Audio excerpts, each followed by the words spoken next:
Conversations to Closing, understanding the workload to reach your goals. So meet Sally. Sally has a goal this year of 24 units. She's super excited at the beginning of the year and ready to tackle the job. Her first quarter, she looks and she has a really successful, she's feeling good. She's got her 5 homes sold in her first quarter.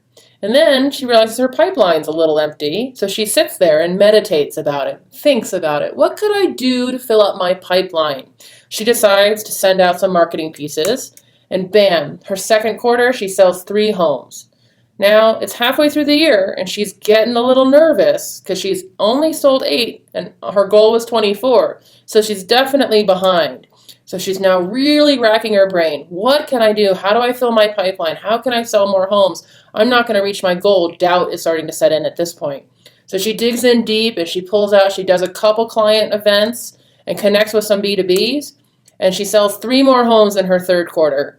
So not exactly the role she wanted to do, but she's still thinking, okay, I've got 1 more quarter, but oh gosh, it's going into fall, into winter, and it's always slower. What am I to do? And she spends so much time thinking about what is she going to do that by the time she gets into action in the fourth quarter, she's only pulled out 2 more sales. So by the end of her year, Sally is really upset because she has missed her goal by 11 units.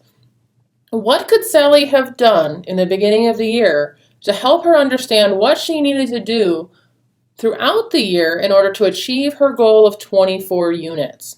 Let's take a look.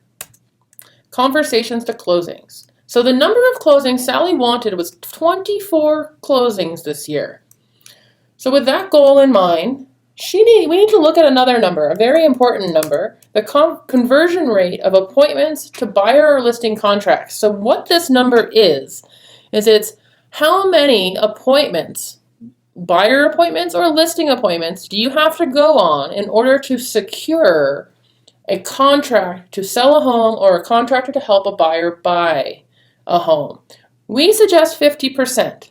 The reason it's 50% is we can't always control whether someone signs with us. We can control how efficiently we set appointments, but we can't control the outcome of the appointment. This will also help absorb deals that don't close. So 50% is a really great number to use as your conversion rate. Now again, if you've been in business and over the last years and have been tracking and you know what your conversion rate is through solid tracking of your numbers, you can go ahead and use your actual numbers.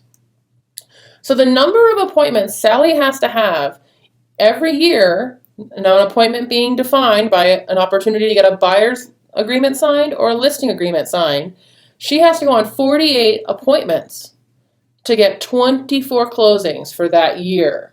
The number of weeks Sally is going to choose to work. So we suggest anywhere between 40 and 45 weeks a year. Why so low? I want to work 50 weeks a year. Well, in real estate, we know that there are just a few weeks where your clients aren't working. The week between Christmas and New Year's, the week around Thanksgiving. Those are just times when typically you're not going to be able to elicit much response from appointments from your clients. And plus, did any of us get into real estate to work 52 weeks a year, 40 hours a week? I don't think so. So let's start to look at minimizing some of that time. So number of appointments you have to have each week if you're going to work 42 weeks a year and want 24 closings with a 50% conversion rate is 1.14 appointments a week. Now, how do you go on a 14th of an appointment?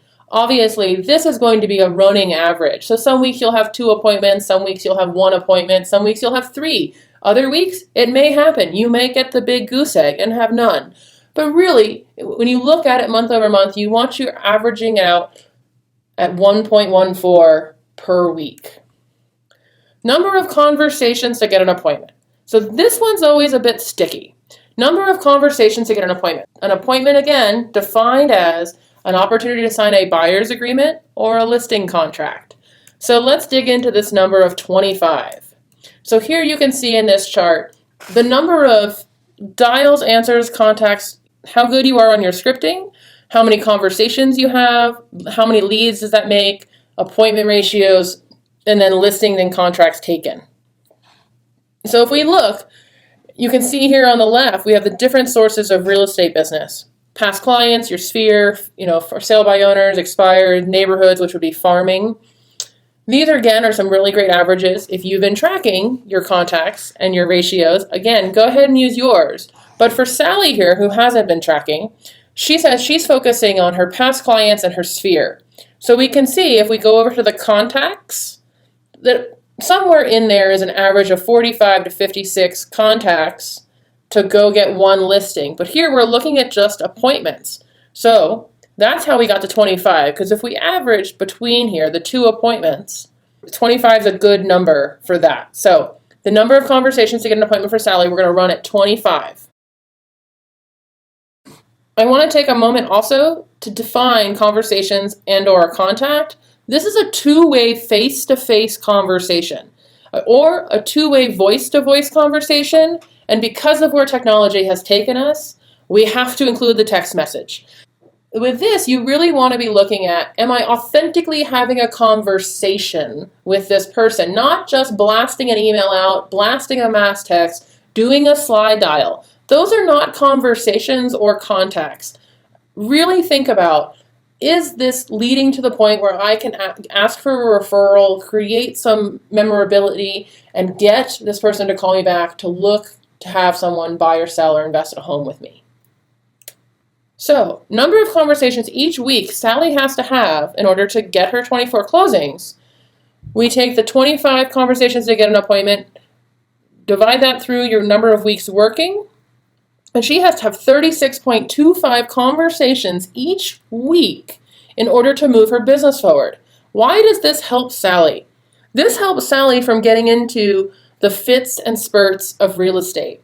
If she had constantly been able to focus on the workload of, I just need to talk to 36 people this week, each and every week, she would not have had those moments of, what am I to do this week to drive business? It would have become more specific. She would understand what her workload was. Now, I want to just address, if you've been in business for several years and you're managing your past clients and your database well, and by managing it well, I mean managing the relationship well, through your evidence-based postcards, your monthly email market updates, your quarterly events, your newsletters and items of value are all going out consistently to your database, to your sphere, your past clients. What you can do is you can look back at your year past and pull out any closings that came direct from a past client doing another transaction with you, or a direct referral from a past client. 1 degree of separation. Pull those out and run your number of closings based on that number that you want to increase from last year. Because at some point, this number of conversations you must have each week will grow to where it becomes very hard to manage that every week if you have deals that are coming through because of a very well-managed database. So those of you that have a database that you've been building over the last several years and you're on top of the management, go ahead, pull out the 5 to 10 deals that you get a year through your well-managed database and run this convert conversations to closings exercise with the number of closings you wish to grow on top of that. Those of you that are newer, run this for the number of closings you want, and then this, now the 36 does become your workload in order to build your business towards that. Your next steps is fill out the conversations to closings worksheet.